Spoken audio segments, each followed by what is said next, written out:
I'm still getting used to that new intro. I got to tell you though, I'm a fan. I like it. It's fun. A little change for the New Year's. Nothing. It's all good. All good.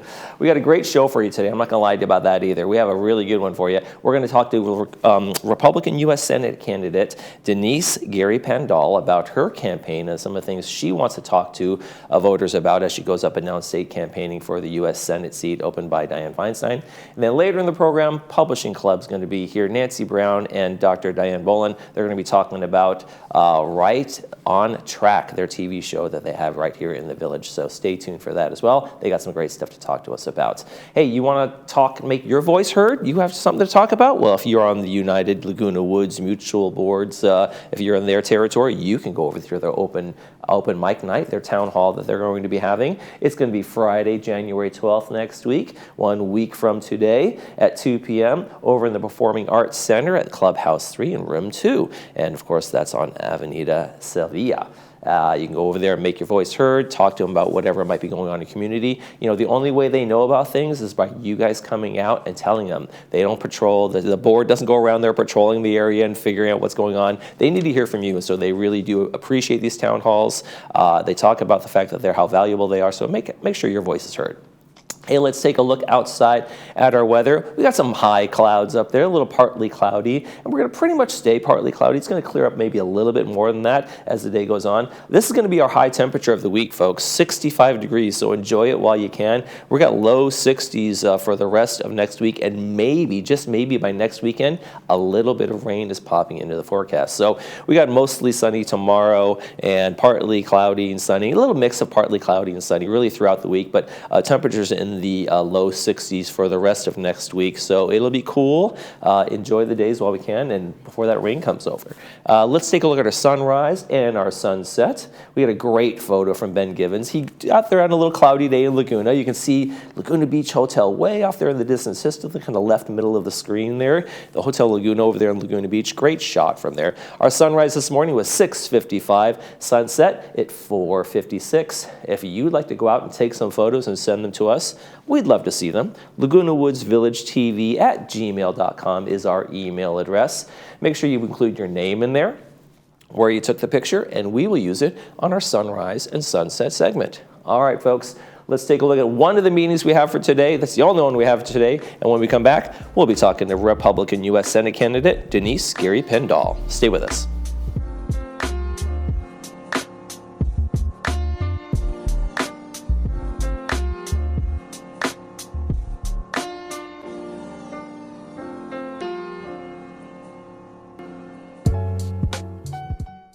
Village Television presents Friday Films, only on Village Television. Fridays at 2 and 6 p.m. Foreign films, dramas, and comedies. Award-winning films, romance and mystery. Independent films. Every Friday, only on Village Television. Hi, I'm Dan McEachran. 35 years ago, I was lucky enough to get my start in Laguna Woods. First, building patio rooms, then kitchens. Our cabinets are all built locally in Irvine. It all began with patio rooms, like this Majorca model, which we made into a complete room. I'll pull permits. We'll take care of everything. Give me a call. We'll do a nice job for you.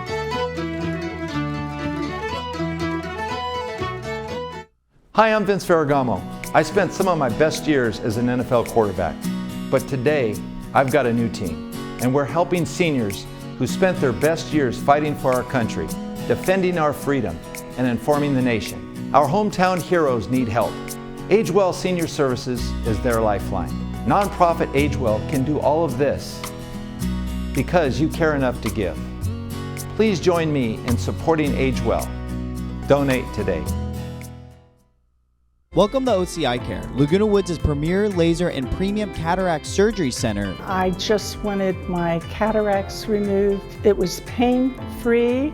I was so impressed because I was so frightened to have it done. After surgery, I was able to use my eyes immediately. It was a miracle, really. It's just been wonderful to be able to see everything It's even better than he said it was going to be because I saw instantly. Pacific Cremation Services offers you the ultimate freedom to become one with the salty breezes and brilliant sunset reflections. A scattering at sea is a unique, beautiful way to honor the life of anyone who chooses to be cremated. We help you plan the details and understand what to expect. Choose from our 3 simple plans and let us help you start the process of healing and life celebration. Contact us at pacificcremationservices.com to create a personalized service at sea today.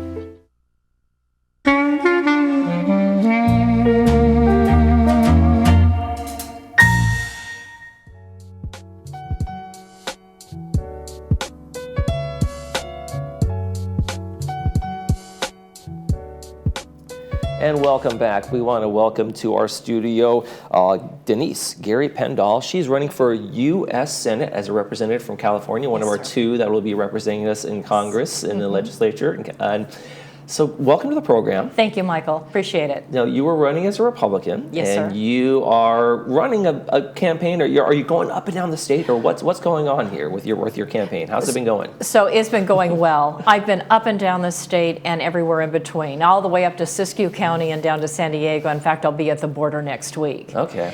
And I've been on a mission to actually help people understand how we can make our state affordable again. Okay. Now, real quick before we do that, what is your background? Where did you get the idea? I think I want to run for Senate, and you have political science background. So my advanced degrees are political science, international relations, with a core field of study in the Middle East. Okay. And while I was working my way through graduate school, an opportunity fell in my lap to have top secret clearances and work at a think tank that specialized on national security issues on behalf of the people of America. And of course, California, has over 30 military bases, and and this is a very important state. We share a border with Mexico, and Canada. We have international commerce coming into our ports, so it's obviously a big hub for a lot of those kinds of things. That's right.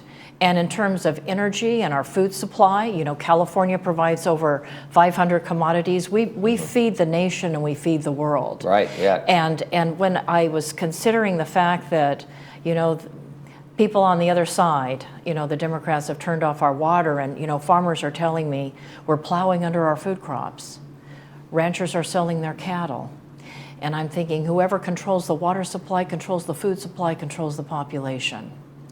And we absolutely have to look at the fact that the taxpayers of California spent over $30 billion for water infrastructure. And that's over the last 25 years, and we haven't built any water infrastructure since the 1980s. Right. So if we want to have food, we've got to have water infrastructure. When I drive through Bakersfield and the Owens Valley, kind of I see the signs, man-made water crisis, and Newsom, there's signs up there. Man-made water crisis. And I used to see them before the previous governor before that. It's been going on for a long time. Right. And that's a major grievance. The other side would say there's only so much water. We can't shut off our rivers and those kinds of things. So what do you make to the argument if we just took care of 5% of the Sierra Nevada snow cap, if we just stored 5% of the Sierra Nevada snow cap, we'd have more than enough water. The Israelis have come up with a thing called fog capture systems, pulls the moisture right out of the air, provides pure, clean drinking water. If we just allowed farmers and ranchers to have some rainwater capture systems, if we just built more dams, there's so much we could do, and there's the money to do it. There seems to be a vast inefficiency, most certainly, when we drive through. You see these open water lakes and everything, and that's probably the least effective way to store water. So the Israelis have invented mobile reclamation units. So if there's flooding, we can reclaim that water and provide it for our farmers and ranchers. We can make food affordable again. This is a pocketbook issue. Yeah. It's a national security issue because you have to be able to feed the people of your country, and you have to be able to feed your military. When China buys up our farmland in America, and as your U.S. Senator, I want to get legislation passed to make it illegal for foreign governments and foreign entities to buy up land in our country and in California. Because they're taking that food, sir, and they're sending it back to their home country, and they're actually storing it for their military as well as their population. But can I? One second though. But there are going to be other farmers who say, "Hey, exports are one of our biggest revenue sources." So yes, and we can export it, but we don't want them buying farmland. Right. Okay. So it's and really then the control of taking the land. harvest and sending it overseas and denying our population that food supply, which is what is happening with foreign entities that are buying up our farmland. So we need to get legislation to protect our farmland passed. I'm the only candidate that's talking about that, by the way. One more quick question before I know we got a couple of them I want to talk about. Yes. Did California make a good decision in terms of approving the regulations for potable water reuse and those kinds of things, the toilet to tap as we speak? In terms of water conservation and being able to We need to make that deregulate water industry. It's overregulated and it's costing the taxpayers a tremendous amount of money.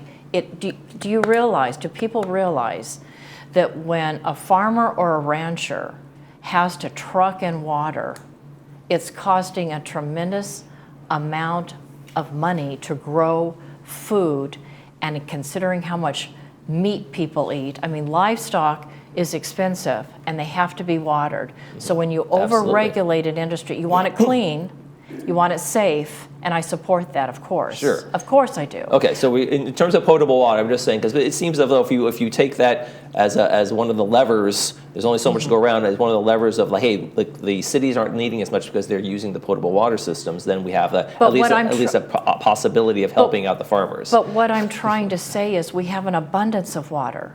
If we just save 5% of the Sierra Nevada snowcap, if we just built some more dams, if we had off-stream reservoirs, if we had rainwater capture systems, fog capture systems, desal, all this regulation would be unnecessary. We don't need more bureaucracy controlling our lives in the state of California nationwide. FERC, the Federal Energy Regulatory Commission, just destroyed 4 dams in Siskiyou County. I was up there, destroyed the fishing industry.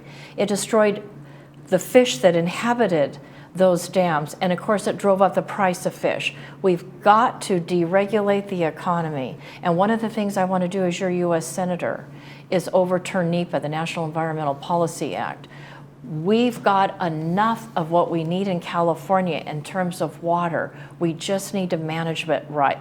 Can we talk about energy for a moment? Well, that's what my next topic was going to be energy efficiency, because we're running out of time. Yes. You want to talk about energy independence for the United States. So, California used to be the #1 exporter of oil and gas, right? And the oil companies now have a thing called CCUS, carbon capture, utilization, and sequestration. We can capture carbon emissions. It can be so clean today. Also, we produce it more cleanly than any other country. And our military runs on it. The United States military depends 80% on oil, gas, and coal. Absolutely. We absolutely have to have it. The coal industry is so clean. Nuclear is so clean and so safe and so easy to produce. It's clean, it's cheap, and it's safe. Oil, gas, and coal is so clean, it's so safe, and we can do it. We have to protect and expand oil, gas, and coal, not only for the United States military, because we have to message to the international community. We are militarily prepared because we have the energy resources we need to fund or take care of the military. It's an environmental issue because it's so clean. It's a pocketbook issue because I want every person in the state of California to be able to afford to put gasoline in their car, but also buy food, also buy medicine. We have to make this state affordable again. We have to make it a pro-business, business-friendly state. And one way we can do that is to have an abundance of oil, gas, and coal. We can make that happen by protecting and expanding it because it's so clean, it's so environmentally safe, and because we need to have it for military preparedness. I want to tell your audience something real quick. Okay, real quick. Our allies, if we were taking care of our allies, they wouldn't be buying it from Russia and there wouldn't be genocide going on in Ukraine. If we were taking care of all of our allies and supplying it to the international community, Iran wouldn't be selling it to China, and China wouldn't be enriching Iran, and they wouldn't be able to sponsor Islamic terrorism around the Middle East and against Americans in Iraq and Syria. When you're energy dominant, you can make this world a more peaceful, safer world for everyone. And of course, we want peace in the world, and part of that is military preparedness and being energy dominant. The U.S. is already one of the top oil producers in the world, and so I don't know that that's 100% the cure-all. But I do want to get to inflation. I do want to talk one thing. The polls say that you are most certainly a long shot. So yes, I know. And I know what David was a long shot when he fought Goliath, but he brought Goliath down. So is your campaign about this messaging, or do you feel like you're going to have this Rudy moment, you're going to be carried off the field, and you somehow did it beyond all odds? Yes, that's it. I just think that the messaging is so important because I'm the only one that's had top secret clearances and understands national security and understands that we need to be prepared because when you're prepared, it messages the whole world, don't touch us. And that promotes peace and stability globally. I also think medicines, we just are not a business-friendly state. We have shortages of chemotherapy and antibiotics. We've got to deregulate the economy so that small businesses, the economic engine of America, has a chance to survive and grow in California. Medicines is an important issue. School choice, there are people. We're gonna have to leave it there, Denise. Okay. Thank you so much for joining us. Thank you so much, Michael. I appreciate it. Denise Gary Pandal running for U.S. Senate. Go Pandal.com and make a contribution. We need your help. There's the last word there. Thank you so much. Thank you, Michael. Appreciate it. We'll be right back with the folks from the Publishing Club. Stay with us.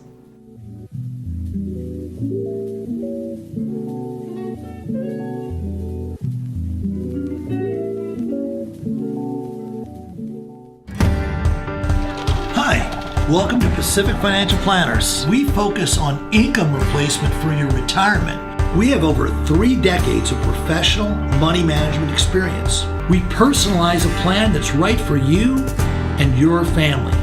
You only get one shot at retirement. Don't you think you better get it right? So give us a call for your free consultation. We can do this over the phone, via Zoom, or in person. Pet boarding and daycare reimagined in Laguna Woods.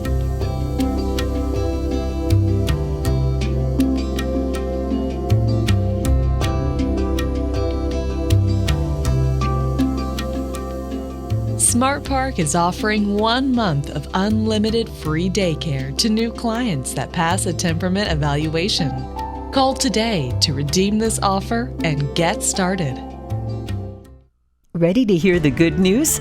From teaching others how to use their iPhone at the Mac Club or volunteering at the History Center, our community saves thousands of dollars. And there's more. The special volunteer luncheon happens because of sponsors. Recently, it was Memorial Care, Ivy Living, and Freedom Village that stepped up to help offset the cost.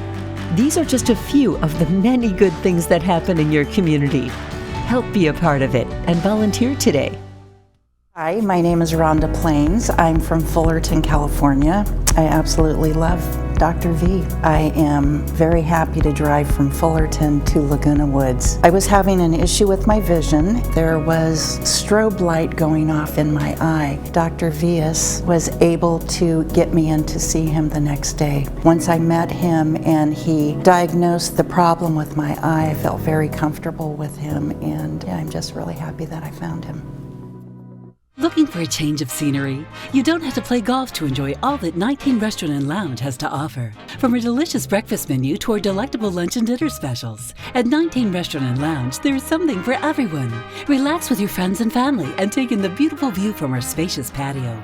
Or enjoy a cocktail and appetizer in our lounge. 19 Restaurant and Lounge is a great place to socialize, enjoy a meal, or simply take in the view. Join us 7 days a week and experience Laguna Woods' exclusive dining experience. Achieve a level of comfort you've never known before.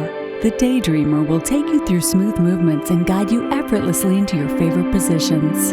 Adjust the power pillow for ideal support for your head and neck. This and our positioning technology allows for infinite relaxation. Lay back in zero gravity while watching TV and put your body and mind at ease. Lift your spirits and find your favorite daydream. Contact your local Golden retailer today.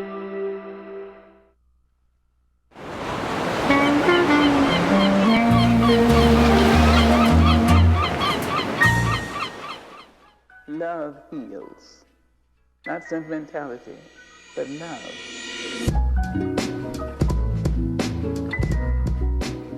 Welcome back. We're going to do a little reading, maybe a little writing today, and we are the perfect guests for all of that from the Publishers Club and from Right on Track. We want to welcome Dr. Diane Boland and Nancy Brown back to the program. Hey, thank you very much. Thank you. So we're going to talk a little bit about Right on Track, but tell me a little bit about Publishers Club first off, and you know, the origins of Right on Track and the whole thing.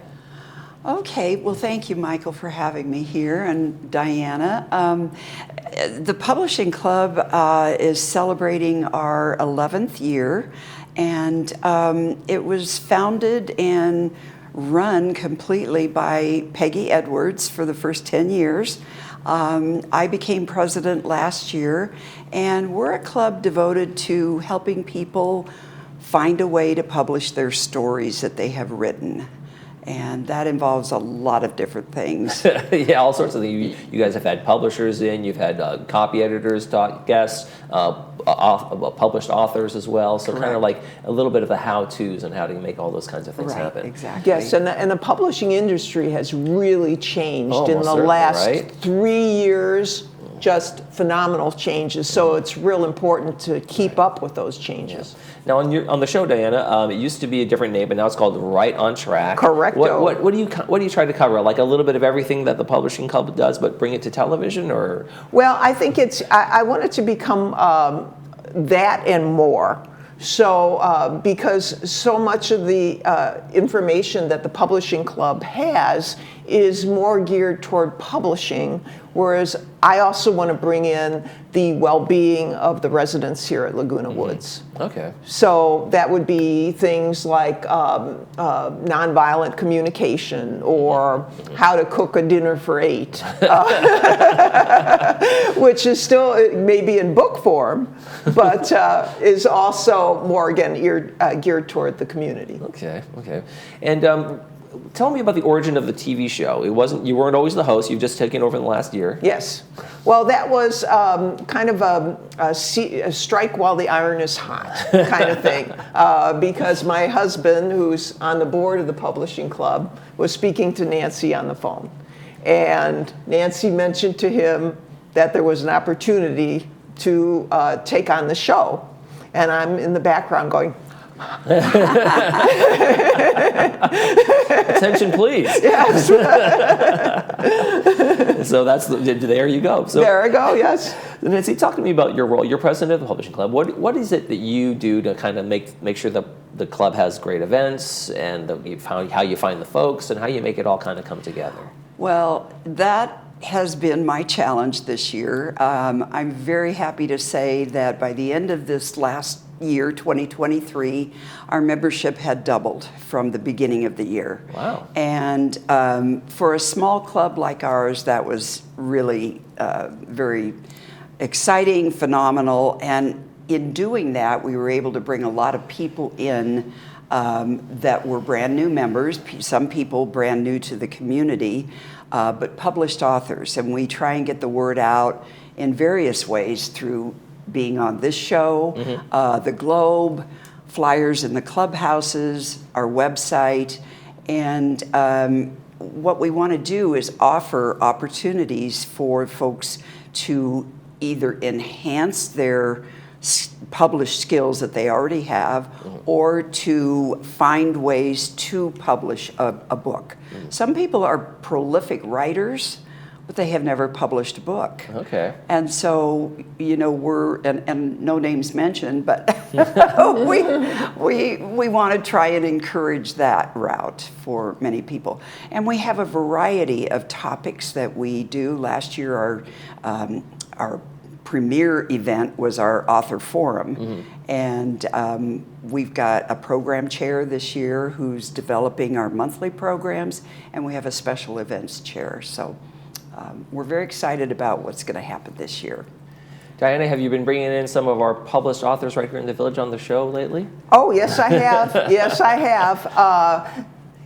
excuse me, and it's been just an exciting opportunity to do that. And for this new year, you know, a lot of people take a new assessment. Where do you want to take the program in the future? Where do you want to see evolve? I know you, like you said, you want to have, like, doesn't have to quite always be about publishing. Yes. I want to. One of the things that I truly want to bring in is more humor and playfulness. But that's in my own development, because in doing the show, I started out with like, okay, I don't know quite what to do here, to actually making a show that seems to work. But now I want to take it to another level, which is to bring more of my personality, which is a lot more animated. Okay. Last year I was more the teacher, instructor, and I want to bring in a little more fun, but still education. Yeah, well, don't worry about not knowing what to do. I don't know what to do out here, but I've been fooling people for years. So just keep doing what you're doing.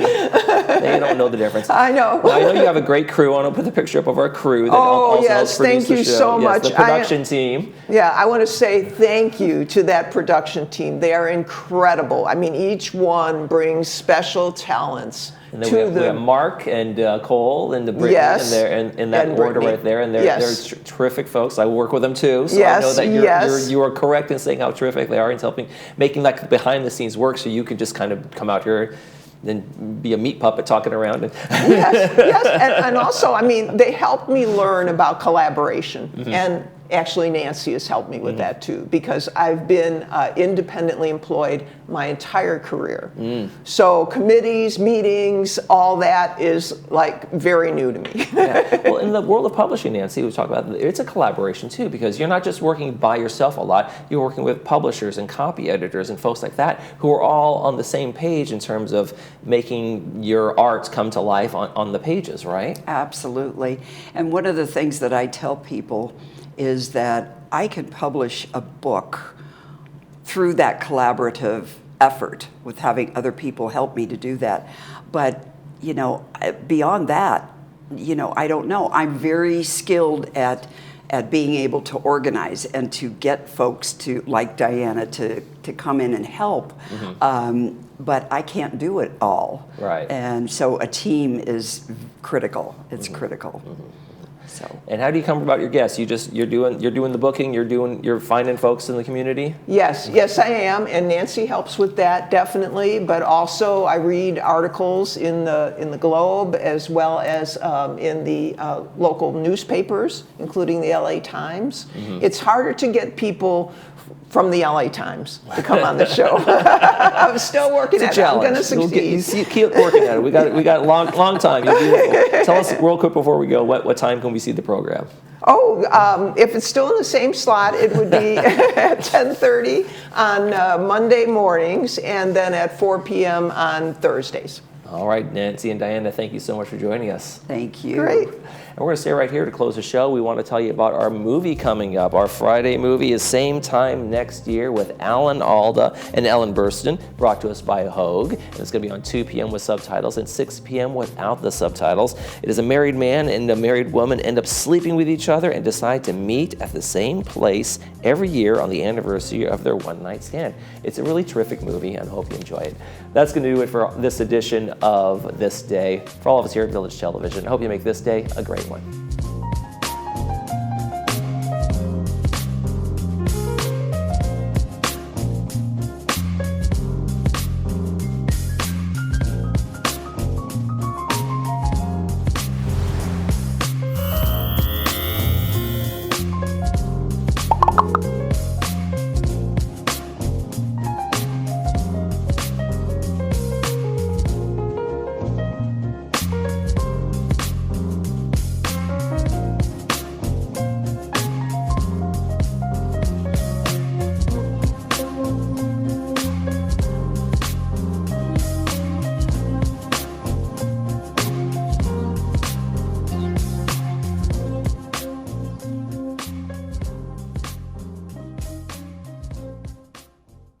Hi there, I'm Bob Eubanks. Remember me? I'm the king of whoopee.